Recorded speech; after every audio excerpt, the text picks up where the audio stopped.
አዲስ 1879 ይህ የአዲስ 1879 የታሪክ ማስታወሻ ነው።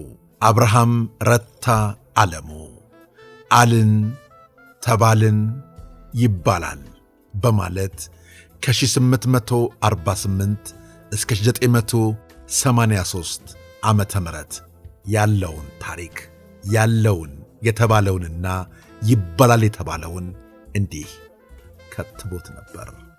እንመለከተዋለን።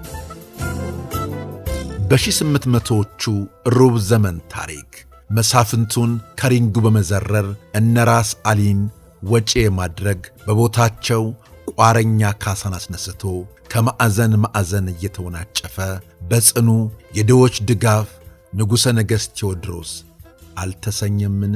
በዚያን ዘመን የድሃና የአገር ቤዛ ተገኘ ተብሎ ጎንደርና ዙሪያ ገባው ጮቤ ያልረገጡምን? ፀሐይ ንጉሥ ነገሠ ተብሎ ነዋ። በኋላም ንጉሣዊ እንቅስቃሴ ሲጀመር አረመኔና እብድ ተብሎ አልተዘበተበትምን? አልተዶለተበትም? በአራቱም ማዕዘን ድንኳን ለድንኳን በባዶ እግር መንከራተት ነውር ሆኖ ለምን ጎንደር ቤተ መንግሥት አልተሞላቀቀም ተብሎ የንጉሥ ላሂ የለውም ተብሎ አልተሸረደደምን? ዛሬም ምንም የታሪክ ምልክት በሌለባት መቅደላ እንደ ብዙ ሰዎች ኖሮ የብዙ ሚሊዮን ወገኖቹን እኩይና ሰናይ ምግባር ባንድ ጫንቃው አልተሸከመምን? ሞተ ያዘነለት ሁሉ መቅደላ አፋፉ ላይ ጩኸት በረከተ። የሴቱን አናውቅም ወንድ አንድ ሰው ሞተ። የእጁን ንጉሥ ሲንቁ ሲንቁ የወሎውን ንጉሥ ሲንቁ ሲንቁ ወንድ ያለ ራሶ ገድለው ማያውቁ ብሎ አለቀሰ ይባላል። በቴዎድሮስ አንጀታቸው የተቃጠለ ሁሉ መጪዎቹን አጼ ተክለ ጊዮርጊስና አጼ ዮሐንስን ጻድቅ፣ ቸር፣ ደግ አላሏቸውምን? ከቶንም በቴዎድሮስ ላይ ጦር መርተው አምጥተው ስላስገደሏቸው ተቃውሞ ገጥሟቸዋልን? ፍጹም በፍጹም።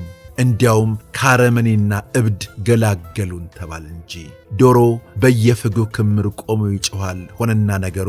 እንዲያውም ከነጋሴ ዘር ተገቢው ንጉሥ ተገኘ ተብሎ ፍደሳ አልተደረገምን? አጼ ዮሐንስ ቢነግሱ ንግሥና ወደ ባለቤቷ ተመለሰች ተብሎ ተፈደሰ ይባላል። ሥርወ መንግሥት ወደ ጥንት ቤቷ አክሱም ጽዮን ገባሽ ተባለ። ለእለ አሃዱ በከመ ምግባሩ ሆነና የቴዎድሮስ ዕጣ ደርሷቸው መተማ ላይ ለአንድነቷ ቢወድቁ ይበላቸው እሳቸውን ብሎ ንጉሥ ቄስ ናቸው። ድሮም ቢሆን ንጉሥ ይዋጋል እንጂ እንደ ተራ ወታደር ጦርነት መሃል ገብቶ አንገቱን ማስቆረጥ አይገባውም። አበጀ ማሃዲ ይበላቸው ደግ እሰይ ተባለ ይባላል። እንዲያውም አጼ ዮሐንስ ሞኝ ናቸው፣ እኛም ሁላችን ናቅናቸው። ንጉሥ ቢሏቸው በመሃሉ ወሰን ጠባቂ ልሆናሉ ተባለ ይባላል። ምኒልክ ነገሠ። የሳህለ ሥላሴ አጥንት የነገደ ሰለሞን ወይም ይሁዳ ዝርያ ዘውዱ ተገቢውን ቦታ አገኘ ተባለ። ሸዌ ጨፈረ፣ ዓመት ሙሉ ደነሰ፣ አዲስ አበባ ተብሎ ተከተመ። የቴዎድሮስና የዮሐንስ ግፍ በምኒልክ ባባዳኘው ተፈጠመ ተባለ ይባላል። ከፍጥረት አዳም ወይም ከጥንታዊው ጋርዮሽ ሥርዓት ጀምሮ ሲባል ይኸው እዚህ ላይ ደርሰናል። በአድዋ ጦርነት ወራሪውን ጦር እስከ መረብ ወንዝ አባረው በድል አዲስ አበባ ሲገቡም ምኒልክ ተወልዶ ባያነሳ ጋሻ ግብሩ እንቁላል ነበር ይህን ጊዜ አበሻ። መካኖቹ ብዙ በሮም በሶርያ ወላድ እጅጋየሁ በኢትዮጵያ።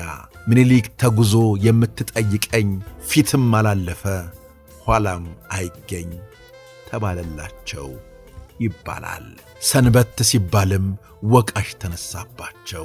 የኤርትራን ሕዝብ አሳልፎ የሰጠ ጅቡቲን ለባቡር ሐዲድ የሸጠ ዛሬ ለእርስ በርስ ጦርነት የዳረገን ሌሎች በድንኳን እየተንከራተቱ አገር ሲያቀኑ አጅሬ አንዴ አንኮበር፣ አንዴ ደብረ ብርሃን፣ አንዴ አዲስ ዓለም፣ አንዴ እንጦጦ፣ አንዴ አዲስ አበባ ቤተ መንግሥቱን እያስገነባ አዝማሪያ ቆሞ ጠጅ እያስጣለ ሕዝቡን በሆዱ ደለለው በተለይ ሸዋን ይባላል። ከምኒልክ እስከ ተፈሪ ባለው የጊዜ ድንበር ላይ መጠነኛ ሁከት ቢፈጠር ወይ ጠቡን አልተወ ወይ ራሱን አልቻለም፣ አነካክቶ ሄደ ያንንም ተባለ ይባላል። ብዙ ነው የሚባለው የሚነገረው። በክፍል 2 አልን ተባልን ይባላል በማለት አብርሃም ረታ ዓለሙ የጻፈውን የኛውን ነገራችንን ታሪካችንን ይዘን እንመጣለን። ቤተሰቦቻችን ስለ አብሮነታችሁ ስለ ወዳጅነታችሁ ከልብ እናመሰግናለን። በቀጣይ እንዲሁ እንዳመረብን ተመልሰን እንመጣለን። እናመሰግናለን። አዲስ 1879